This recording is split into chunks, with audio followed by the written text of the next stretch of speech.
আসসালামু আলাইকুম বন্ধুরা, কেমন আছেন সবাই? আশা করি সবাই ভালো আছেন, আমিও ভালো আছি।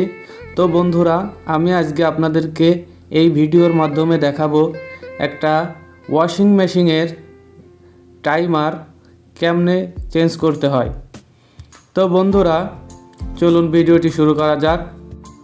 বন্ধুরা, ভিডিওটি ছোট করার জন্য আমি পুরাতন টাইমারটা আগেই খুলে নিয়েছিলাম। এখন আমি আপনাদেরকে দেখাবো নতুন টাইমারটি কিভাবে আমি সেটিং করি। দেখুন বন্ধুরা, টাইমারটা আমি সুন্দরভাবে আগের জায়গায় সেটিং করেছি। টাইমারটিতে একটি সমস্যা দেখতে পাচ্ছি, যেহেতু একটা সেম নয়, ডুপ্লিকেট বাজার থেকে কিনে আনা। এর জন্য আমি টেস্ট করে নিলাম যে টাইমারটা আসলে কোন দিকে সেট করতে হবে। এখন আমি দেখুন ঠিকভাবেই সেট করার জন্য টাইমারটি ভিতরে বসিয়েছি। এখন আমি নাট লাগাবো। দুই পাশে দুইটা নাট থাকে, এখানে জাস্ট দুইটা নাট থাকে। এই নাট দুটা লাগালেই টাইমারটা লাগানো হয়ে যাবে। দেখুন আমি কি সুন্দরভাবে নাট দুটা লাগাচ্ছি। এখানে প্লাস্টিক জোর দিয়ে লাগানো যাবে না। আপনারা যদি নিজেরা লাগাতে চান তাহলে এখানে বেশি জোর দিবেন না, আলতোভাবে নাট দুইটা লাগাবেন। ভেঙে গেলে অনেক অসুবিধা, কারণ এই সমস্ত পার্টস এক্সপায়ার পাওয়া খুবই দুর্লভ। তো বন্ধুরা দেখুন, আমার নাট দুইটা সুন্দরভাবে লাগানো হয়ে গেছে। তো এখন বন্ধুরা চলুন তারগুলো কালেকশন দেওয়া যাক। এখানে যে লাল তারটি দেখতে পাচ্ছেন, এই তারটি হলো কমন, এবং বাকি যে হলুদ তার দুটি আছে, এই তার দুটি হচ্ছে ডিরেক্ট মোটর থেকে যে তার দুটি এসেছে, এই তার দুটির সঙ্গে সংযুক্ত হবে।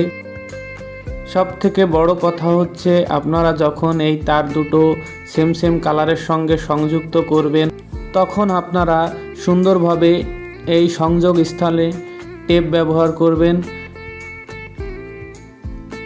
দেখুন আমি সুন্দরভাবে প্রত্যেকটা জয়েন্টে টেপ ব্যবহার করছি। আপনারাও সুন্দরভাবে টেপ ব্যবহার করবেন, যেন কোনো ধরনের কোনো শর্ট সার্কিট সৃষ্টি না হয়। এখন দেখুন বন্ধুরা, আমার তার তিনটি সুন্দরভাবে টেপিং করা হয়ে গেছে। এখন আমি এটিকে পুনরায় আবার সেটিং করব। তো চলুন বন্ধুরা, দেখতে থাকুন ভিডিওটি।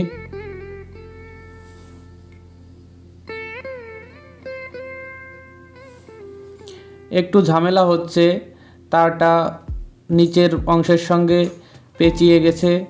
যা হোক, আমি তারটা সুন্দরভাবে মিশিয়ে দিয়ে আবারও বক্সটিকে লাগানোর চেষ্টা করছি। দেখুন বন্ধুরা, এখন নিশ্চয়ই লেগে যাবে। দেখুন এই যে লেগে গেছে। এখন আমি এর বাটনটিকে সুন্দরভাবে লাগিয়ে দিব। আপনারাও সুন্দরভাবে বাটনটিকে লাগিয়ে দিবেন যাতে খুলে না যায়। এই যে দেখুন, বাটনটি সুন্দরভাবে লেগে গেছে। এখন আমি মেশিনটি চালু দিলাম এবং মেশিনটি আমি এখন চেক করব।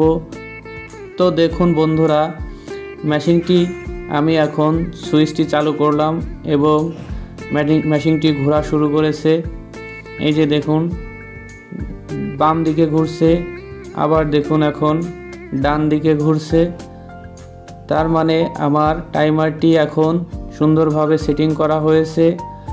আপনারাও চাইলে বাসা বাড়িতে এমনইভাবে নিজেদের ওয়াশিং মেশিনের টাইমারটি চেঞ্জ করে নিতে পারেন। তো বন্ধুরা, আজকের ভিডিওটি এই পর্যন্তই। সবাই ভালো থাকবেন, সবাইকে ধন্যবাদ। আসসালামু আলাইকুম।